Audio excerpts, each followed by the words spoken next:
లింగం గారు ఇవాళ మిత్రుడు బీఆర్ఎస్ నాయకుడు మాట్లాడుతుండు, బహుశా పేరు అరవింద్ అనుకుంటా. మిత్రమా, నువ్వు ఎక్కడ కరెంటు పోయిందో చెప్తే, ఎందుకంటే మొన్ననే ముఖ్యమంత్రి గారు చాలా స్పష్టంగా ఆగండి అండి, మీరు ఏం చేసిరో 10 సంవత్సరాల కనీసం ఒక పదవి ఒక పోస్ట్ ఏం చేసిరో చెప్పలే, మీరు మాట్లాడతారండి.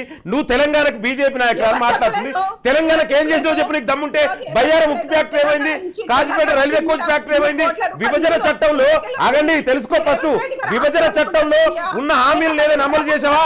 ఏం మాట్లాడతారండి మీరు? ఇలా అదే చెప్తున్నా, మీరు ఆగండి, మీరు మాట్లాడారేగా, ఆగండి. నీకు ఇంతసేపు నీకు 1 అవర్ డిబేట్ లో కనీసం నువ్వు తెలంగాణకి ఏం చేసినావో ఒకటి గురించి చెప్పలే. నువ్వు మాట్లాడతావండి మీరు వేగ్గా మాట్లాడ కాదు. నువ్వు ఎన్ని ఉద్యోగాలు తెలంగాణ కల్పించావు, ఎన్ని కంపెనీలు తెచ్చావు, నీకు దమ్ముంటే దాని మీద చర్చ పెట్టండి. ఇప్పుడు ఒకసారి చూద్దాం, నువ్వు ఇంతసేపు చర్చలో తెలంగాణకు బీజేపీ ఏం చేసిందో ఒకదాని గురించి నువ్వు మాట్లాడినావా?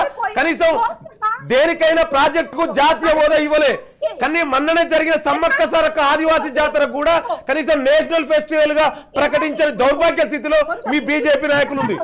ఏం మాట్లాడతామండి? ఇతరులు మాట్లాడుతూ నేనేం చెప్తున్నా అంటే, బీఆర్ఎస్ నాయకుడు మాట్లాడుతుండు, ఇలా పవర్ ఎక్కడ పోతుందో చెప్తే కదా. ఆగండి అమ్మా, మీరు మాట్లాడితే ఇతరులు మాట్లాడినప్పుడు నువ్వే చెప్పావు కదా. వెయిట్ చేయండి, మాట్లాడినప్పుడు కూడా నువ్వు వెయిట్ చేసి ఒప్పుకుండాలి కదా. మీకు మాట్లాడినప్పుడు వెయిట్ చేసి ఒప్పుకుండాలి. ఇదే కదా.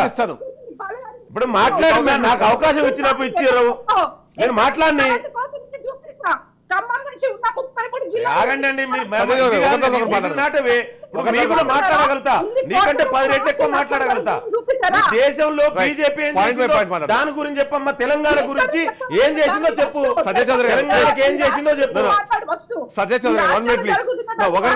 వెయిట్ చేయండి, అవకాశం నాకు ఇచ్చారు. ఒక నిమిషం. బీఆర్ఎస్ నాయకులు మాట్లాడుతున్నారు, మొన్ననే ముఖ్యమంత్రి గారు చాలా స్పష్టంగా చెప్పారు, కరెంటు ఎక్కడ పోవట్లేదు, కొంతమంది ఎవరైనా అధికారులు ఆ విధంగా కట్ చేసినా కూడా చర్యలు తీసుకుంటాం అన్నాడు. ఇవాళ మిత్రులు మాట్లాడుతున్నారు, మరి ఎక్కడ కరెంటు పోయిందో ఏదో, ఎందుకంటే ఆయన ఎక్కడ జూమ్ లో లేడు, లైవ్ వీడియో లేడు. అంటే ఎంత వేగ్గా ఈ నాయకులు ప్రచారం చేస్తారంటే, ఫోన్ కాల్ మాట్లాడి పవర్ లేదని. ఇప్పుడు ఎట్లా ఎవరు గుర్తించాలండి పవర్ లేదని? నువ్వు ఏమన్నా లైవ్ లో వచ్చిపోయినావా? అంటే నీకు నీ ఎంత వేగ్గా అంటే బీజేపీ నాయకులు బీఆర్ఎస్ నాయకులు గత 2 అరే ఆగండి అండి,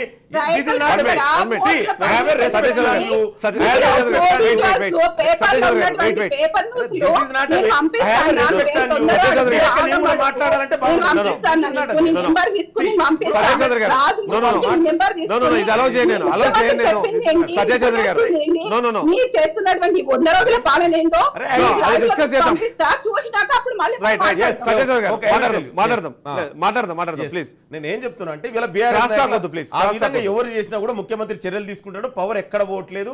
ఇలా మేము వచ్చిన తర్వాతనే గతంలో తెలంగాణ ఉద్యోగంలో మనం ఏం కొట్లామండి, ట్యాగ్ లైన్ నీళ్లు నిధులు నియామకాలు. ఇవాళ నియామకాల పేరు మీద ఉద్యోగాలు రాక తెలంగాణలో ఎంతమంది యువత చనిపోయారో మన అందరికీ తెలియదు. చనిపోతే కూడా అమ్మాయి ఆత్మహత్య చేసుకుంటే క్యారెక్టర్ అసోసియేషన్ చేసినటువంటి చరిత్ర గత పాలకులు. ఇవాళ ఈ ప్రభుత్వం రాగానే 30,000 ఉద్యోగాలు వచ్చాయి. అదేవిధంగా ఏం మాట్లాడతావు 10 సంవత్సరాలుగా నువ్వు.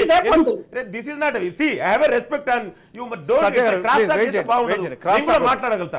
ఇవాళ మేము మెగా టీఎస్ చేసాం, మననే గ్రూప్ 1 వేసాం, గ్రూప్ 2 గ్రూప్ 2 వేసాం. నేను సూటిగా బీజేపీ నాయకులు ప్రశ్న, 10 సంవత్సరాలుగా అధికారంలో ఉన్నావు కదా, ఒకటే ఎన్ని ఉద్యోగాలు ఇచ్చావు? వాళ్ళు ఉద్యోగాలు అడిగితే సంవత్సరానికి 2 కోట్ల ఉద్యోగాలు. మరి 2 కోట్ల ఉద్యోగాలు ఎక్కడ పోయినండి? నల్లధనాన్ని తీసుకొచ్చి అకౌంట్లో 15 లక్షలు ఇస్తాను. ఎక్కడ పోయినండి 15 ఉద్యోగాల గురించి అడిగితే ఇదే బీజేపీ నాయకులు ఏమంటారు అంటే, పకోడీలు వేసుకోవాలి, పీజీలు పిహెచ్డీలు చేసుకొని ఉద్యోగాల కోసం మాట్లాడితే మీరు పకోడీలు వేసుకోవాలంటారు. ఇంకొకరి విధంగా మాట్లాడు. వీళ్ళు ఇవాళ తెలంగాణకు విభజన చట్టంలో ఉన్న ఏదైనా హామీలని నేను సూటిగా ప్రశ్నిస్తున్నా. ఏ ప్రాజెక్టుకు తెలంగాణలో జాతీయ హోదా ఇచ్చారు? 1, 2 కాజీపేట రైల్వే కోచ్ ప్రాజెక్ట్ ఏమైంది? అదే విధంగా బయ్యారం ఉక్కు ఫ్యాక్టరీ ఏమైంది? ఐటీఐఆర్ ప్రాజెక్ట్ ఏమైంది? ఆ రోజు మేము కాంగ్రెస్ పార్టీ ప్రభుత్వంలో ఇచ్చినటువంటి ఐటీఆర్ ప్రాజెక్టును ఇవాళ పక్క రాష్ట్రానికి తరలించకపోయి, మరి దీనికి కారణం ఎవరు కాదా? ఇదే విధంగా ఇవాళ రైతుల గురించి మాట్లాడు.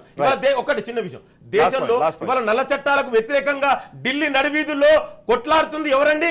రైతులు ఎవరు ఇవాళ కనీసం వాళ్ళకు ముళ్ళ కంచాలు వేసి ఈ దేశానికి అన్నం పెట్టే రైతులని ఈ దేశానికి అన్నం పెట్టే రైతులని ఢిల్లీ కూడా ఈ బీజేపీ టీఆర్ఎస్ ఇద్దరు ఒకటే. అరే ఆగండి, మాట్లాడండి. కనీసం నువ్వు ఏం చేసినావో చెప్పినట్టు దౌర్భాగ్య స్థితిలో ఈ బీజేపీ మళ్ళీ ఎంతసేపు విద్వేష రాజకీయాలు. ఏం విద్వేష రాజకీయాలండి? ఈ దేశానికి కావాల్సిన విద్వేష రాజకీయాలు కాదు, అభివృద్ధి కావాలి, సంక్షేమం కావాలి.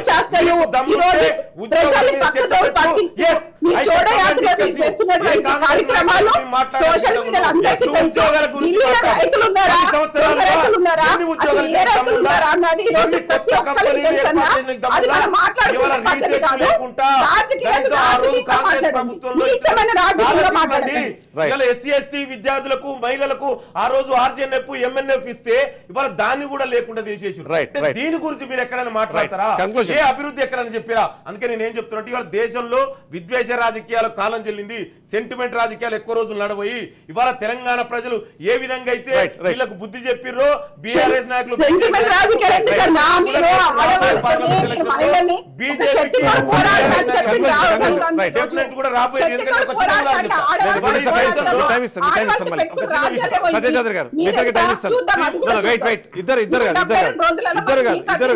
ఆగండి, 10 సంవత్సరాలు ఏం చేసినా చెప్పలేని వాళ్ళు 100 రోజుల గురించి మాట్లాడతారు. 100 రోజుల్లో నేను ఏం చేసా నేను చెప్తా. నీకు దమ్ముంటే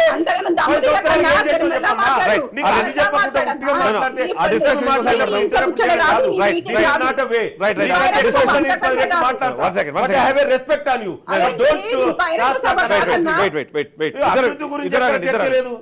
ఇద్దరు ఆగండి.